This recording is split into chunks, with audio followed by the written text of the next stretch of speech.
Barry, good morning once again. Thank you. We've been doing this since Diner. Remember when you came to Dallas? I know. It's what, almost 10, a little over 10 years now, right? Yeah. I love the toys. I just love them.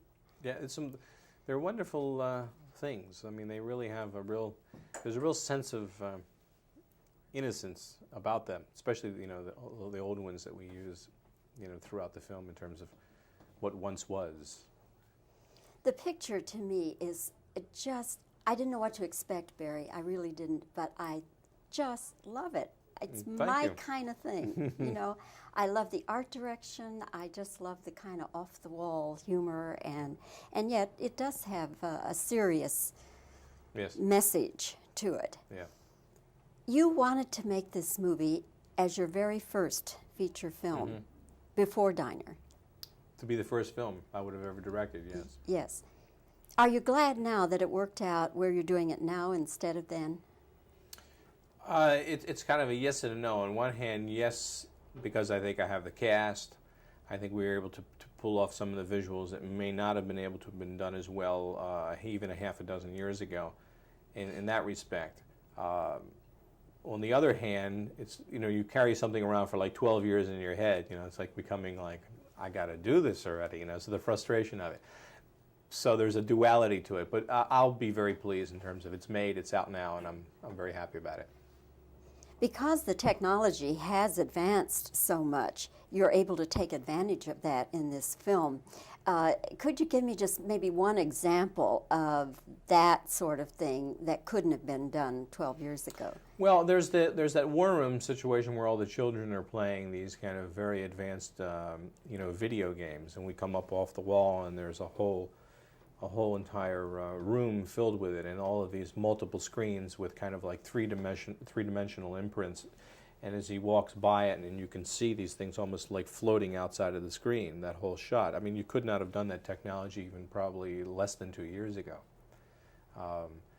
There's a lot of visualization that's happened that couldn't be done. Ultimately, if you took when they're almost like doing a fluoroscope or an X-ray thing when they're having this meeting, and so they're going to see if there's any bugging devices. You see this conference room.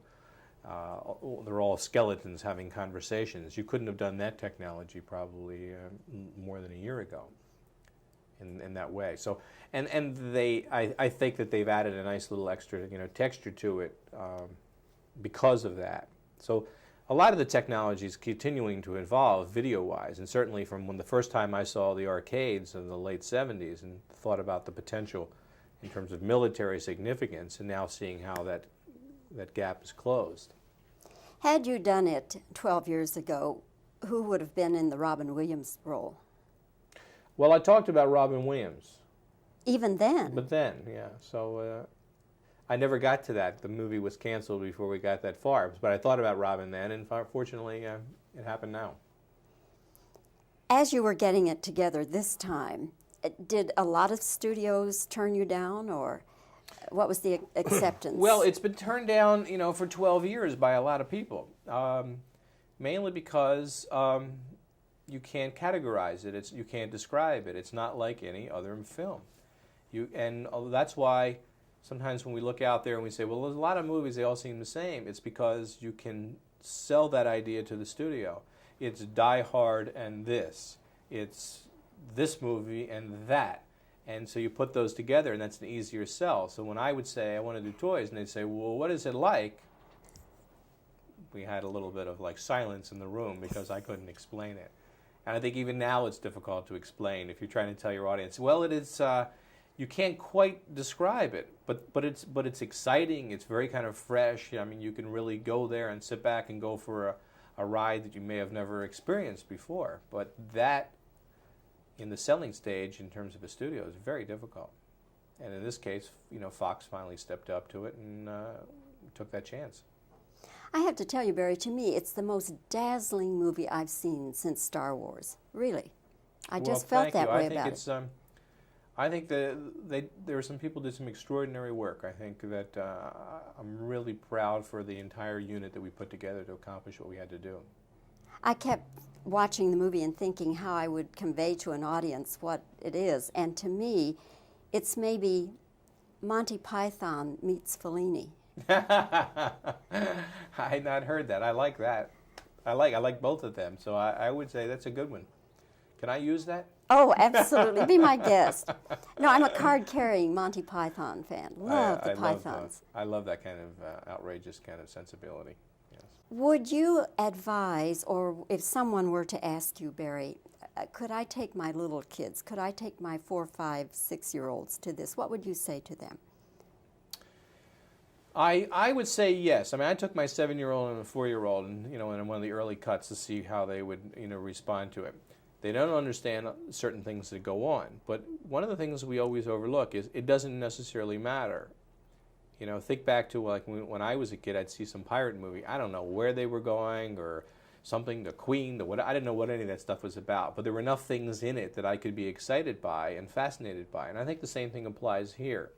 I think that they'll miss certain things, but they have a great time with it. I mean, my little one loved all the things about beanie propellers and slinkies and Dodgem cars and smoking jackets and musical jackets and some of the outrageous clothing and things that were being played with throughout the movie. Too many to even mention. They don't need to understand all the significance of it. And in the back end of the movie, we have a toy war, and they. It's sort of dazzling, but it doesn't frighten them to the point that they can't, take that. It's in some ways to them, it's almost become surrealistic, much like they'd watch a, Bambi in the forest or some kind of thing like that. I mean, they don't feel personally threatened, and I think in some ways, some movies that they've even seen where they are sort of frightened by that because they are not in jeopardy themselves. So in a long way around it, I think there's a lot that they can enjoy, but I think ultimately you make the decision how you feel in terms of your own kids. My kids, could have a great time, and we've had other children come in, and they've really gone for a real ride. Well, Barry, thanks for your time today. Congratulations on Toys. I hope it does well, and I can't wait to see it again. Great. Thanks. Have a good holiday. Happy holidays Thank to you. you.